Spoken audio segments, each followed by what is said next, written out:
Breaking news आपको देंगे कराची से, जहां पर बैंक डकैती की सीसीटीवी फुटेज अब तक न्यूज ने हासिल कर ली है।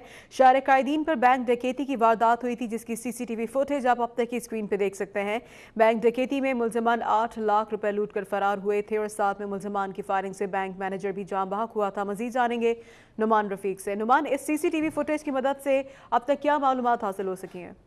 ये जो सीसीटीवी फुटेज हमारे नाज़रीन इस वक्त हमारी टेलीविजन स्क्रीन के ऊपर देख रहे होंगे, इस सीसीटीवी फुटेज के अंदर ये जो तमाम जो डकैत इस बैंक के अंदर दाखिल हुए थे, जिनकी तादाद 6 बताई गई है, इनके चेहरे इस फुटेज के अंदर वाज़ेह हैं। और इस फुटेज को बाकायदा जो कानून नाफिज करने वाले इदारे, जो तहकीकाती इदारे हैं जो यहाँ पर पहुंचे थे, उन्होंने हासिल कर लिया है। और इसकी मदद से वो ये कोशिश करेंगे कि आया इन मुल्जिमान को जल्द से जल्द गिरफ्तार किया जा सके।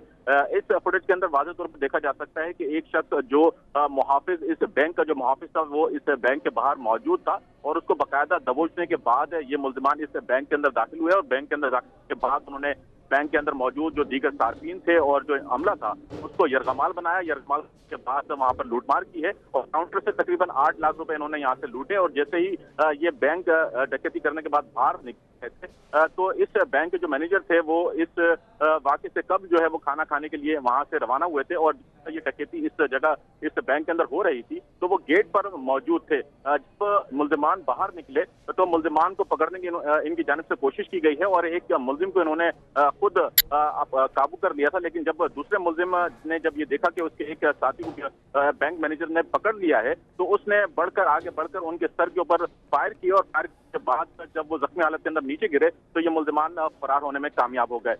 यहाँ पर इस जब जख्मी वो जो नीचे जमीन पर जब गिरे थे, तो वो मौके पर ही दम तोड़ गए और इनकी बॉडी जो है मुकामी हॉस्पिटल के अंदर पहुंचा दी गई थी। सही, बहुत शुक्रिया नुमान, इस बारे में कराची से अपडेट कर रहे थे।